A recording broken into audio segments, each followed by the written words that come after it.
नाज़रीन, अपनी बात में हम आपका इस्तकबाल करते हैं। माहौल हमारे इर्द गिर्द ज़मीन, हवा और पानी का नाम है जो कि ज़िंदगी को कायम रखता है।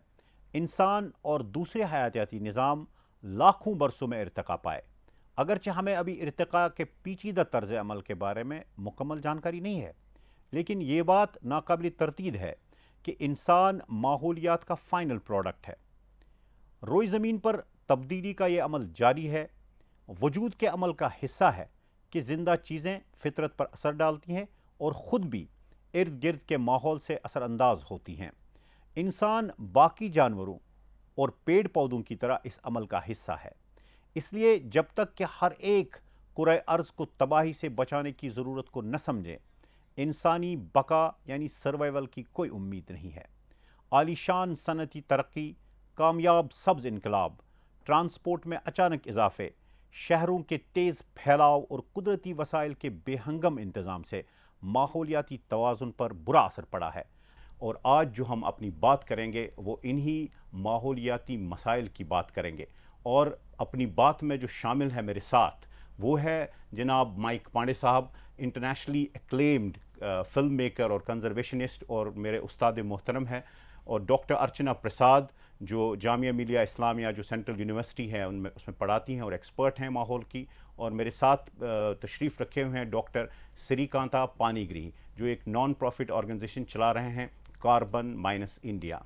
हम पहले जो है अपने मेहमानों का खुशामदीद कहते हैं अपने इस प्रोग्राम में। सबसे पहले जो हम आपको बताएं, जो प्रोग्राम है इसका पहला सेगमेंट जो है वो है गैदरिंग द फैक्ट्स, जो हकाइक हैं, जो हमारे पास जो फैक्ट्स हैं उनके बारे में हम आपको थोड़ी सी एक मिनी डॉक्यूमेंट्री दिखाएं और पहले हम उसकी जानकारी लेते हैं। तो मैं पेश करता हूं आपके सामने हकाइक का मजमुआ माहौलियात की आलूदगियों के बारे में। भारत की 175 मिलियन हेक्टेयर जमीन, जो कि ज़मीनी रुकबे का 35% है, को माहौलियाती तनाज़ुली का ख़तरा दरपेश है। मुश्किल से कुल रुकबे का 10.12% जंगलात के तहत है। दरअसल जंगलात का कटाव, रेत का जमाव, आबी, हवाई और शोर की आलूदगी, सेहत और सफाई का माहौल, ये तमाम न सिर्फ मयार ज़िंदगी के लिए ख़तरा हैं बल्कि इंसानी बका के लिए भी परेशानी है। बेशक सन्नतकारी या इंडस्ट्रियलाइजेशन ने इंसानी भलाई के लिए बहुत कुछ किया, इससे शहरकारी या अर्बनाइजेशन भी शुरू हुई, लेकिन जदीद और सन्नती शहरों की बेहंगम तरक्की और देही आबादी की शहरी इलाकों में हिजरत ने एक गैर सेहतमंदाना माहौल पैदा किया है।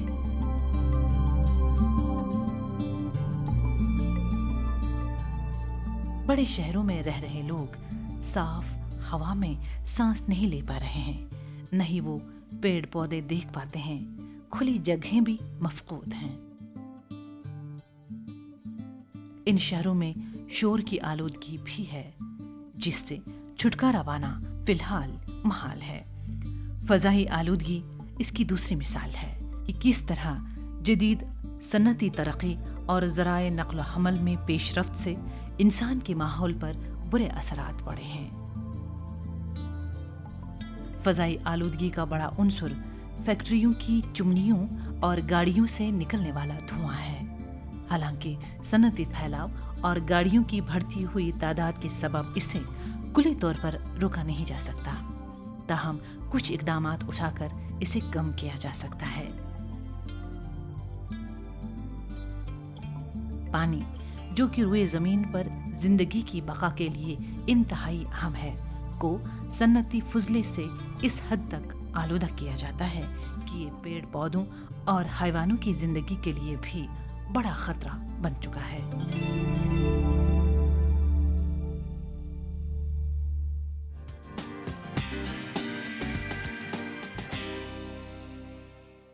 माइक पांडे साहब, ये हमारे हकाइक का मुख्तसर एक तारुफ है कि क्या हमारे फैक्ट्स हैं। हवा, पानी और फ़िज़ा में जो आलूदगी है और जो शोर गुल का जो बेहंगम सिलसिला है, हम आपसे जानना चाहेंगे कि वसाइल हमारे महदूद हैं, जो हमारा प्रेशर है, क्या उस वजह से ये जो बैलेंस है वो उसका तवाज़ुन बिगड़ गया है? बैलेंस तो बिगड़ ही गया है। पॉपुलेशन प्रेशर एक बहुत ही सीरियस सिचुएशन है, और उसके बाद जो अंधाधुंध डेवलपमेंट हो रही है वो कहीं भी देखिए, चाहे पानी हो, चाहे हवा हो, चाहे हमारे जंगल हो, हर एक जगह पोल्यूशन पैदा कर रहा है। सरकार तो इसके लिए कई एक प्रोग्राम्स बना चुकी है, लेकिन इसकी मैनेजमेंट शुरू होगी जब हम सब इसमें एक हिस्सेदार बन जाएं, भागीदार बन जाएं। क्योंकि अगर आप हमारी नदियाँ भी देखें तो 80% पोल्यूशन हमारे घरों से आता है।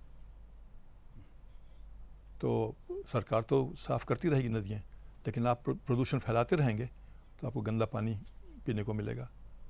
और पानी ही सब, किसी भी मज़हब में देखिए पानी को की पूजा करते हैं, इबादत करते हैं, उसको मानते हैं, और उसको कहते हैं ये जीवनदायिका है, और वही पानी हम पीते हैं। हमारा बदन जो है 76% पानी है।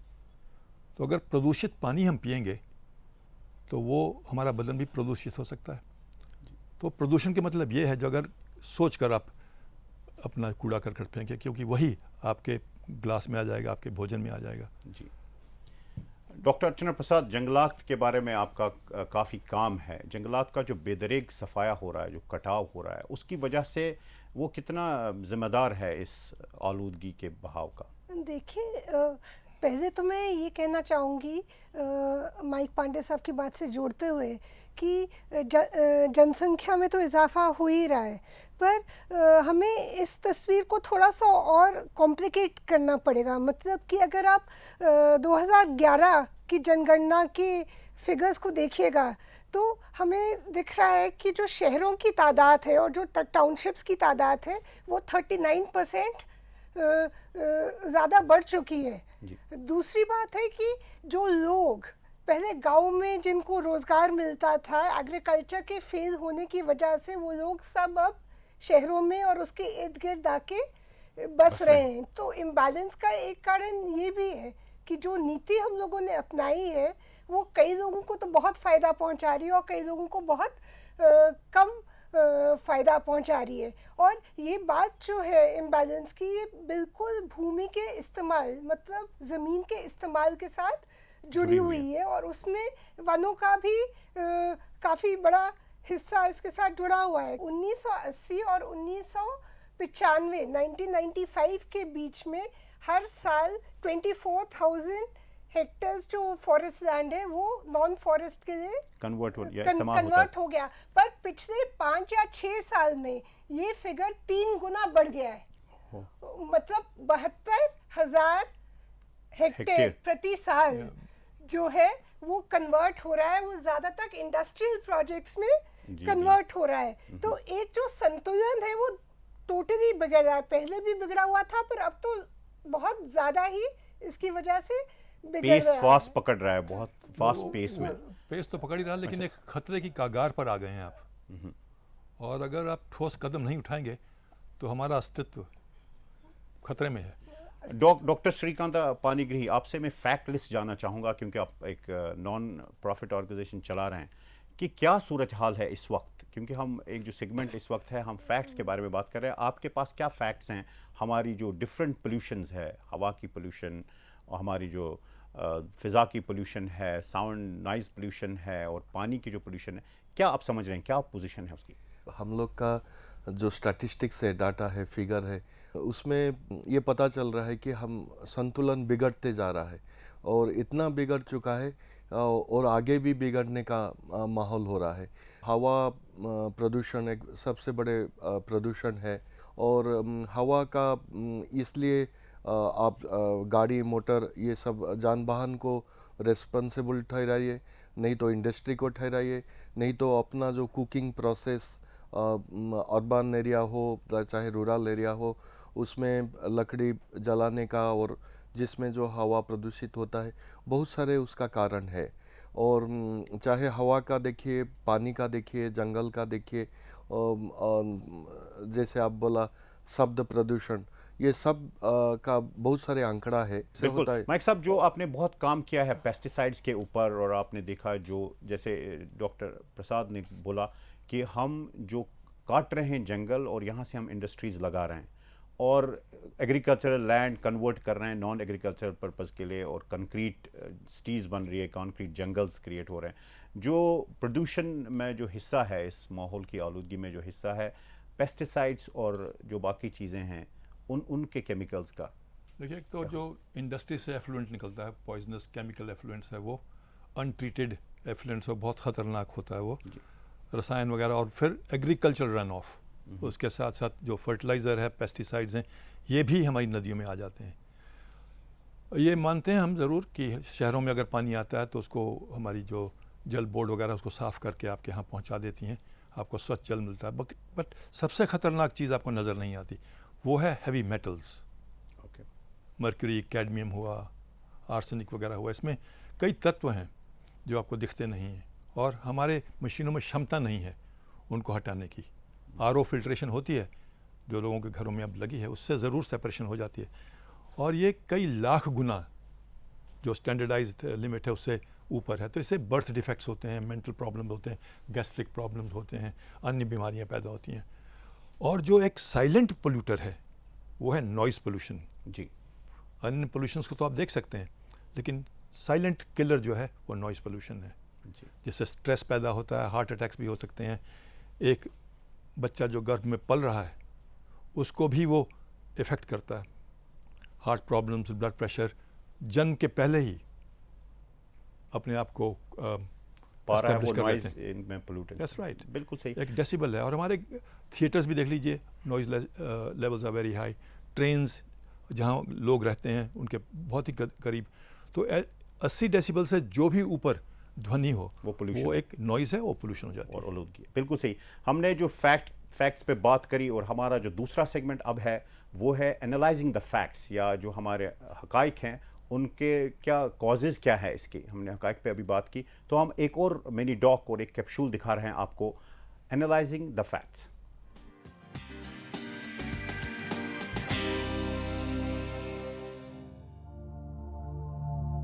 बढ़ती आबादी और जदीदियत के साथ साथ इंसानी तलब में भी इजाफा हो रहा है। कुदरती माहौल ने अब दम तोड़ना शुरू किया है। सहराकारी के फैलाव, जमीनी कटाव, सैलाब, खुश्कसाली, शहरी भीड़ भाड़ या नापैद होने के करीब जमादात और नबातात की कई किस्में वाज़ेह इशारे हैं उस नहज के जो कि हमारे माहौली निज़ाम या इकोसिस्टम पर असर अंदाज होती है।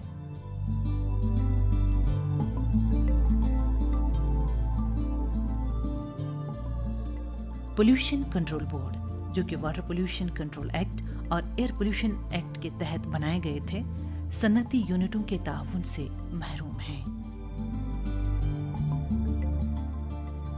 सन्नती मराकज़ बोर्ड से आलूदगी मुखालिफ ट्रीटमेंट प्लांट्स लगाने के लिए अप्लाई करने से हिचकिचाते हैं, क्योंकि इससे इजाफी माली और तकनीकी बोझ उठाने का इम्कान है।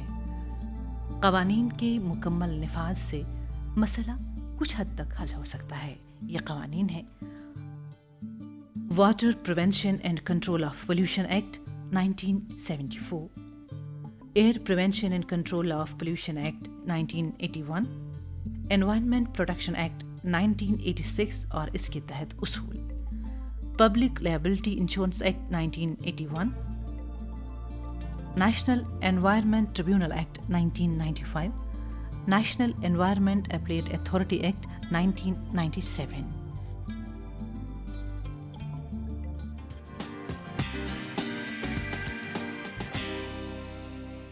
डॉक्टर प्रसाद, आपने देखा, जो हम एनालिसिस थोड़ा बहुत कर चुके हैं, तो जो फॉसिल फ्यूल्स हैं जो बहुत ज़बरदस्त कारण है हमारे इन जो आलूदगियाँ हैं उनको बढ़ाने में, आपका क्या तज्ज़िया है इसके ऊपर कि कैसे फॉसिल फ्यूल्स जो है वो हमारे इस फ़िज़ा को ख़राब कर रहे हैं? देखिए, मैं इसमें पहले दो बात कहना चाहूँगी। पहली बात तो ये कि हमें जो ये पोल्यूशन का मामला है ये ज़्यादा टेक्नोक्रेटिक ढंग से नहीं देखना चाहिए, क्योंकि जो माहौल के प्रदूषण का मामला है वो रहन सहन से जुड़ा हुआ है। और उसके बाद जो है हम एक जो हमारी राजनीतिक या सियासी जो इच्छुकता है ना, कि जो कारण है, जैसे कि आपने दिखाया, बड़े उद्योग जो हैं वो प्रदूषण करते हैं, वेस्ट करते हैं। एक्ट्स भी बने, पर उनकी एक्ट्स की इम्प्लीमेंटेशन ठीक से क्यों नहीं हुई? क्योंकि हमारे पास उस तरीके की पॉलिटिकल विल नहीं है कि जो माली लोग हैं उन पे हम अंकुश लगा सकें। डॉक्टर पानीग्री, आप हमें बताइए, जो हम इम्बैलेंस तरीके से जो यूज़ हो रहा है इसका, ऊर्जा का, एनर्जी का, उसके बारे में आपका क्या ख्याल है? इस जो ऊर्जा का इस्तेमाल सही से नहीं हो रहा है, आप जैसे बोले fossil fuel and all that, fossil fuel से कार्बन एमिशंस सबसे ज़्यादा होता है। कार्बन एमिशन मतलब carbon dioxide related emissions, and इसमें ग्रीन हाउस गैस बहुत सारे निकलता है।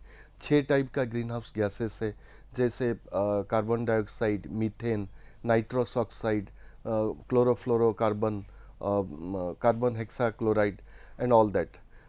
ये सारे गर्मी पैदा करता है, ग्लोबल वार्मिंग पैदा करता है। ठीक है डॉक्टर साहब, जो रिसोर्सेज हैं, जो वसाइल हैं, मैं फिर आऊँगा कि उनको सही तरीके से यूज़ न करें तो क्या हो सकता है? अब आप देखिए, ग्लोबल वार्मिंग तो अब सबके सामने ही है। मैनेजमेंट और रेगुलेशन की ज़रूरत है। दिल्ली शहर में सुना जाता है कि 1500 गाड़ियाँ रोज़ रजिस्टर होती हैं और वो ऊर्जा इस्तेमाल करती हैं, पेट्रोल इस्तेमाल करती हैं। एक एक फैमिली है, उनके पास 4-4, 5-5 गाड़ियाँ हैं। तो ये कुछ टिपिंग द बैलेंस में एक बहुत ही अहम भूमिका निभाते हैं। तो बहुत ज़रूरी है कि सब लोग जो हैं, हम सिटीजन्स हैं, नागरिक, वो भी मिलकर एक सहयोग दें सरकार का, एक बैलेंस लाने के लिए। बिल्कुल जनाब, ये विजन है आपका, और हमारा जो अगला सेगमेंट है वो विजन है कि हमारे जो अहदाफ हैं, टारगेट्स हैं, वो क्या होने चाहिए, और हमारा जो डेस्टिनेशन है वो क्या हो, इस बारे में कि हमारी माहौलियात की जो आलूदगी है उससे हम कैसे बचें। विजन क्या होना चाहिए?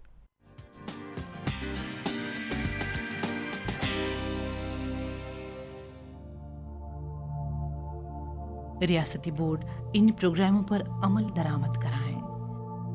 वसी पैमाने पर आलूदगी फैलाने वाली सन्नतों के 17 जुमरों में आलूदगी पर काबू।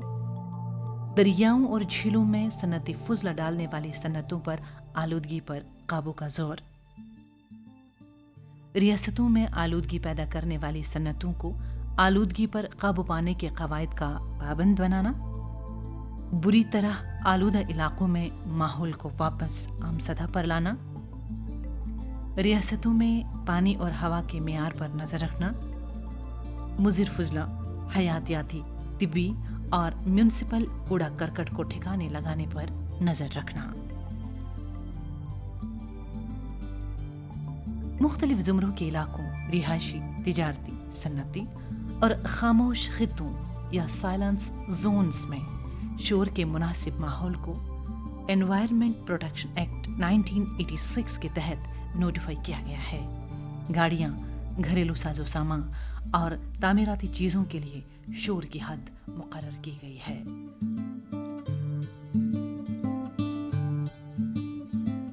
अमल दरामद कराने वाली एजेंसियों को हिदायत दी गई है कि वह इन मेयारात पर अमल यकीनी बनाएं और शोर की आलूदगी को काबू में रखें।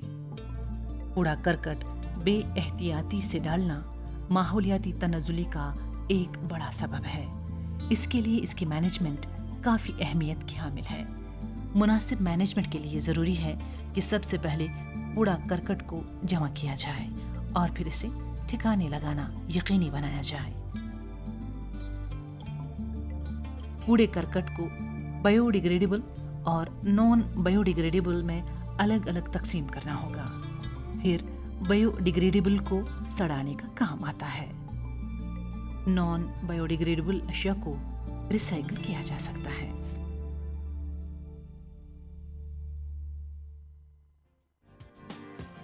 मैक साहब, आपका विजन, पूरा एक मुकम्मल विजन खाका क्या है कि कैसे हम इस जो आलूदगियों का जो हमारे इर्द गिर्द जो डेरा है वो कैसे साफ़ किया जाए?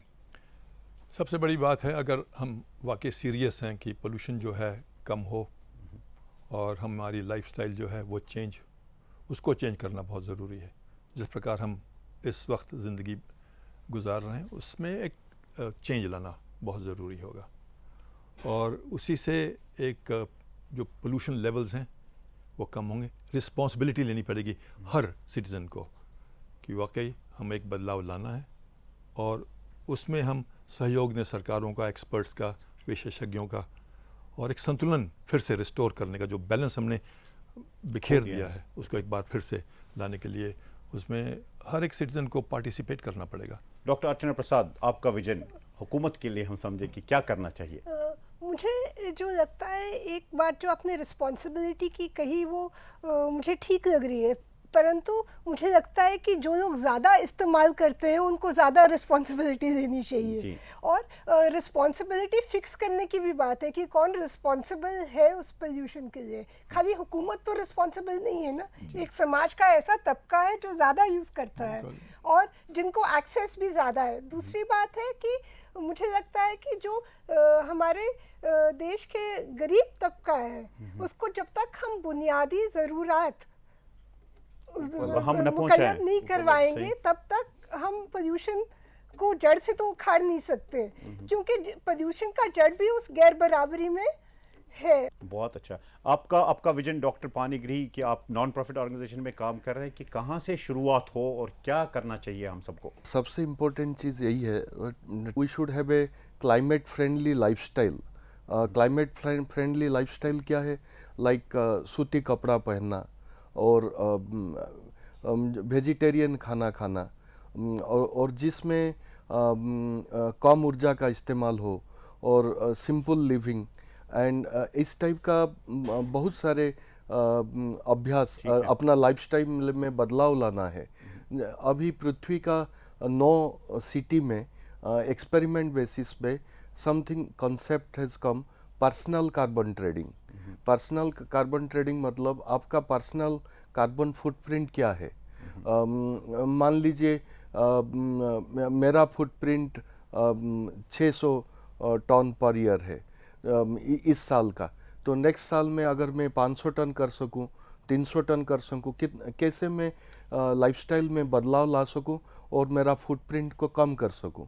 ये आपका विजन है, बहुत अच्छी बात है। हम एग्जीक्यूटिंग द विजन के बारे में बात करें कि ये जो हमारे अहदाफ हैं, टारगेट्स हैं, इन पर अमल दरामद कैसे हो। माइक साहब, आप ये बता दीजिए कि आपने बताया कि ये सब बदलाव जो है, तब्दीली जो है, एक आम इंसान से शुरू हो, मगर जो रोल है डिफरेंट कॉरपोरेट्स का, हुकूमतों का, और जो पावर्स टू बी है, आप क्या समझ रहे हैं कि हम जो ये विजन आपने दिया उसको कौन कौन सी और चीज़ें होनी चाहिए जिससे ये एग्जीक्यूट हो सके, जिस पे अमल हो सके?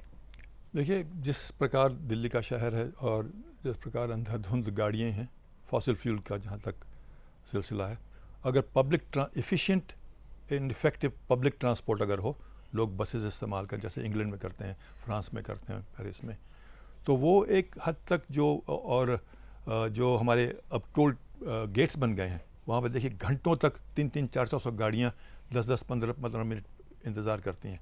वो सब फॉसिल फ्यूल बर्न करती हैं और सब एटमॉस्फेयर में जा रहा है। तो एक रेगुलेटरी बॉडी होनी चाहिए और एक रिस्पॉन्सिबिलिटी जो है हर एक नागरिक पर होनी चाहिए। आपके घर में जो है, जो स्टैंड बाई ऑपरेटर्स हैं, चाहे टेलीविज़न हो, चाहे मोबाइल सेट्स हों, जो आप स्टैंड बाई पे रख देते हैं, वो सब इलेक्ट्रिसिटी कंज्यूम करते हैं। सर, आप चूंकि कंजर्वेशनिस्ट के अलावा एक फिल्म मेकर है, आपका एक रोल है अवेयरनेस और जानकारी बहम पहुंचाने का लोगों के, तो क्या रोल है कि हम लोगों को जानकारी दें?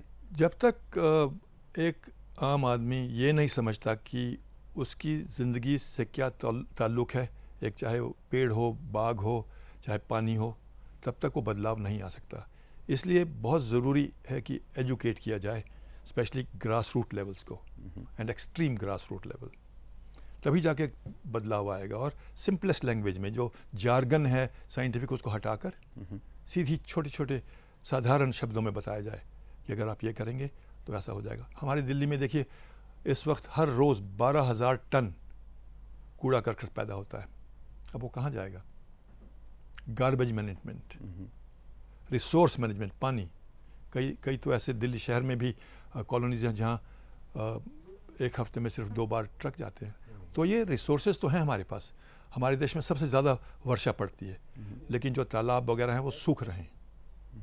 We need to look at our resources, manage them, revitalize our water bodies, जो हमारे दरिया हैं और लेक्स हैं, पानी हैं, उनको एक बार फिर से डिसिल्टेशन किया जाए, क्योंकि भविष्य में अगर देखा जाए तो पानी की जो समस्या है वो सबसे गंभीर और बहुत ही खतरनाक होने वाली है।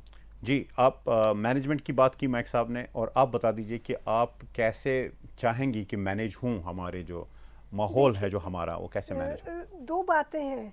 एक तो जब तक हर नागरिक का हक तय नहीं होता, जब उसको लगता नहीं कि वो रिसोर्स उसका भी है, तब तक पोल्यूशन का हल नहीं मिल सकता।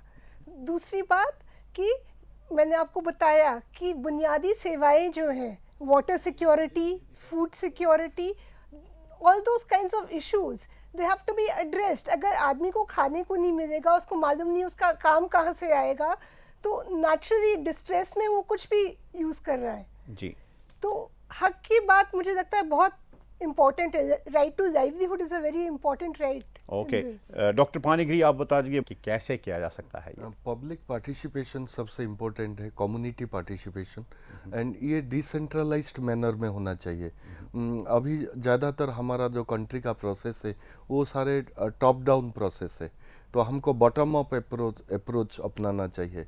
ग्रास रूट लेवल पे, गांव-गांव में, पंचायत लेवल पे कम्युनिटी पार्टिसिपेशन, और सारे लोग ये अवेयर होंगे, उनको पता चलेगा ये करने से ये होता है। और ये पब्लिक वॉइस बहुत इम्पोर्टेंट है, और ज़्यादातर grass root level public voice, and public voice तब तक आएगा जब पब्लिक का जिम्मेदारी हो और पब्लिक का हक हो। ठीक है, ये हमारी बात रही आज, जिसमें हमने फैक्ट्स की बात की, उनको एनालाइज किया, किसी हद तक हमने विजन रखा आपके सामने और एग्जीक्यूशन ऑफ द विजन रखा। और माहौल को अपने इर्द गिर्द जो है साफ़ रखिएगा, और अपनी ज़िम्मेदारी समझ के और अपना हक समझ के काम शुरू कीजिएगा, और हर फ़र्द जब काम करेगा उसी से एक तब्दीली आएगी। आज के लिए बस इतना ही। मैं आप सबका बहुत ही शुक्रगुज़ार हूँ। Thank you very much for your participation, और आपका भी शुक्रिया।